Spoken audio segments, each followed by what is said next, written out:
இந்தியாவா இருந்தாலும் சரி பாகிஸ்தானா இருந்தாலும் சரி நாங்க வந்து யாருக்குமே பயப்பட போறது இல்ல, எங்களோட கேம் தான் ஆட போறோம் அப்படின்னு சொல்லி பாத்தீங்கன்னா நம்ம இந்தியாவுக்கும் பாகிஸ்தானுக்கும் சவால் விட்டுருக்காரு நம்ம யூஎஸ்ஏ கேப்டன். சிறுவங்க அதை பத்தி ஃபுல்லா பார்க்கலாம். அதாவது இப்போ நடந்துட்டு இருக்க T20 வேர்ல்டு கப் வந்து பாத்தீங்கன்னா இன்னைக்கு தாங்க ஃபர்ஸ்ட் மேட்ச் வந்து ஆரம்பிச்சது. இந்த ஃபர்ஸ்ட் மேட்ச்ல வந்து பாத்தீங்கன்னா யூஎஸ்ஏவும் கனடாவும் தான் ப்ளே பண்ணாங்க. 195 ரன் வந்து பாத்தீங்கன்னா ரொம்ப ஈஸியா 18 ஓவர்ல முடிச்சிட்டாங்க நம்ம அமெரிக்கா டீம். அதுல ஆரோன் ஜோன்ஸ் வந்து பாத்தீங்கன்னா மொத்தம் 10 சிக்ஸ் அடிச்சிருப்பாருங்க. இதுக்கு முன்னாடி கிறிஸ் கெயில் மட்டும் தாங்க 10 சிக்ஸ் வந்து அடிச்சிருந்தாரு. ஏன்னா இது வரைக்கும் பெரிய டீம் கூட ஆடல அப்படின்னாலுமே ஆனா இப்போ வந்து பாத்தீங்கன்னா செம்ம ஃபார்ம்ல இருக்காங்க. இப்போ பங்களாதேஷ கூட வந்து பாத்தீங்கன்னா 2-1 அப்படிங்கிற கணக்குல வீழ்த்தினாங்க. இப்போ ரீசெண்ட் டைம்ஸ் நல்ல ஃபார்ம்லயும் இருக்காங்க. அதனால தாங்க அந்த டீமோட கேப்டன் வந்து பாத்தீங்க அப்படின்னா நாங்க வந்து எந்த டீமா இருந்தாலும் சரி தான் எங்களோட கேம் பிளே வந்து நாங்க மாத்த போறதே இல்ல.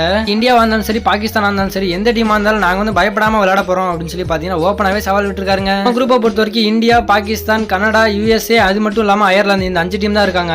இதுல இப்ப அமெரிக்கா டீம் வந்து பாத்தீங்கன்னா நல்ல ஃபார்ம்ல இருக்காங்க. இந்தியா அல்லது பாகிஸ்தான் ஏதாச்சும் ஒரு டீமா அவங்க தோக்கடிச்சா கூட போதுங்க, கண்டிப்பா வந்து குவாலிஃபை ஆகிறதுக்கு வாய்ப்பு அதிகமாவே இருக்கு. செமிஃபைனல் போகல அப்படினாலுமே சூப்பர் 8க்கு போனாலே நம்ம அமெரிக்கா டீமுக்கு ஒரு பெரிய சாதனை சொல்லாங்க. இப்பதான் அவங்க வந்து T20 வேர்ல்டு கப்புக்கு குவாலிஃபை ஆயிருக்காங்க. என்ன பொறுத்த வரைக்கும் இந்த வருஷம் அமெரிக்கா டீம் ஏதோ ஒன்று சிறப்பா பண்ண போறாங்க அப்படிங்கிற மாதிரி தாங்க தோணுது. சரி ஓகே, நம்ம அமெரிக்கா டீம் இந்தியா அல்லது பாகிஸ்தான் ஏதாச்சும் ஒரு டீமை தோக்கடிப்பாங்களா அப்படின்னு சொல்லி உங்களோட கருத்தை மறக்காம கீழே கமெண்ட்ஸ்ல சொல்லுங்க.